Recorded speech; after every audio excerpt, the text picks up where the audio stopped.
Hey Canucks fans, do you anticipate them acquiring a pick in the first 2 rounds of next week's draft before the draft itself? I'm Clay Emo. I'm at Canuck Clay on Twitter. I'm at Clayton Emo on Instagram. I'm the founder of the GLCPC, the Good Looking Canucks Positivity Club. This is my Canucks take all in one take. It's Clay's Canucks commentary for Thursday, October the 1st. This is where you get Canucks insight that's positive and timely. And you say that date, October 1st, and say, man, that means we are only 5 days away from day one of the 2-day NHL entry draft, October 6th, October 7th. That means we are only 8 days away from the opening of free agency. And it's crazy. It's so quiet. It's alarmingly quiet around the Canucks right now. And I get it. And I've talked about this many times over the past couple of weeks. I get negotiations are difficult. They're complicated. There's a snowball effect. You basically got to figure out what you're going to do with Markstrom. And then everything else goes from there. Tanev, Toffoli, Stetcher, Virtanen. And technically, you don't have to do anything with the RFAs aside from extending a qualifying offer. So it's not like you have to come up with a brand new contract by October 9th. But still, it is very, very quiet around Canucks land. The past couple of days, I've talked about guys like Oliver Ekman-Larsson. I've referenced him very briefly in yesterday's vlog. That story has picked up a little bit over the past day, but we'll see if there's any truth to that. It's too expensive. $8.25 million for a guy who might be already reached his peak. I wouldn't do it, and I hope the Canucks don't do it. Talk about Henrik Lundqvist, of course, being bought up by the Rangers. Maybe he's a viable option in tandem with Thatcher Demko if Jacob Markstrom walks. So a lot of these things that we've been talking about over the past couple of days. Today specifically, I want to talk about the Canucks draft picks, and in particular the lack of draft picks in the first 2 rounds. We know that the Canucks do not pick until the 3rd round. I think it's number 81, 81st overall pick. So they won't pick actually until Thursday as opposed to Wednesday. And the question I ask you simply is, do you anticipate Jim Benning being able to recoup at least one pick in the top 2 rounds for this draft that's coming up next week? And when I ask it like that, when I think about it, I don't think it's realistic. Man, it's really hazy. I just noticed that everything looks brown on my screen. I think it's unrealistic to expect Jim Benning to turn anyone into a first round draft pick for next week, because then you're looking at giving up a really good player or a really good prospect or another combination of picks. So I don't think that's realistic, but I think one thing that could happen is we could get a 2nd round pick. And the reason why we don't have these 2 picks, obviously, is the 1st round pick was traded away in the JT Miller trade on June 22nd. It was my birthday last year, day 2 of the draft. That was a conditional pick that went to Tampa, now New Jersey, because of that Blake Coleman trade.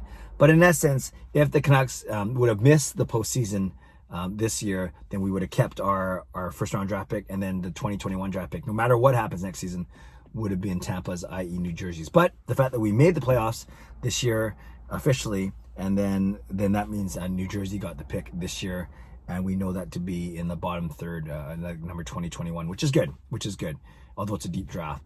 So that's where the 1st round pick went. It was traded away in the JT Miller trade. The 2nd round pick got traded away in the Tyler Toffoli trade. Of course, that was Tyler Toffoli for Tyler Madden, 2nd round pick in the 2020 draft, and then Tim Schaller as well, and a conditional pick for 2021, which will be a lot, a little lower. But that's so that's the price of getting good players. JT Miller, arguably, not arguably, one of our best players this season, if not the best. And you have to give up a 1st rounder to get him. Tyler Toffoli, 10 points in 10 games in the regular season. Not bad in the playoffs. Gutsy, courageous effort. You have to give up, among other things, a 2nd round to get him, a 2nd rounder. So that's why the Canucks do not pick until the 3rd round. Yes, it's the first draft without Judd Brackett. I don't worry about those kind of things. I'm confident there's a team of people that are making these decisions. But it'd be great if they had to make a decision that was based on the top 2 rounds. So that if you don't want to touch any of our core players, and let's be realistic, you're not going to get a 2nd rounder for a guy like Beagle or Sutter or Eriksson. So really, I look at Jake Virtanen and Troy Stetcher, and probably Virtanen as really our only chances. Again, if you don't want to give up a really good prospect or one of your core players, I look at Jake Virtanen as our best shot to get a 2nd rounder. I don't think he's worth a 1st.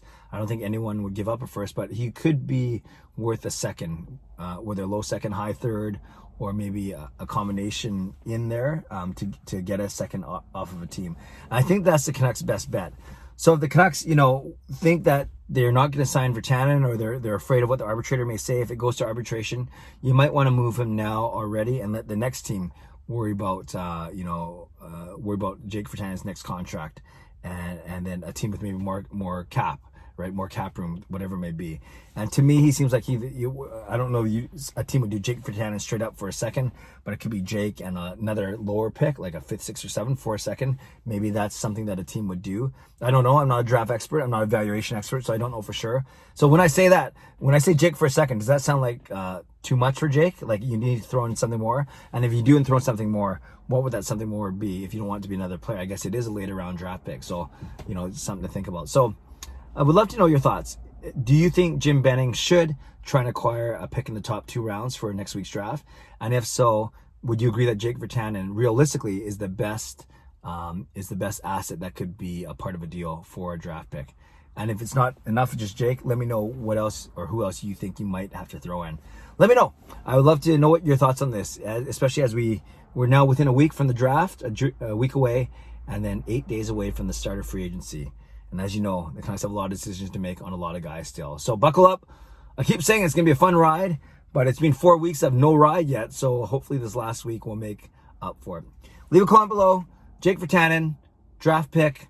Do we need one? Yes or no? Subscribe if you like to. Like this video if you like to. Stay safe, stay healthy. Take care of yourselves and take care of each other. Have a great day. God bless. And go Canucks go.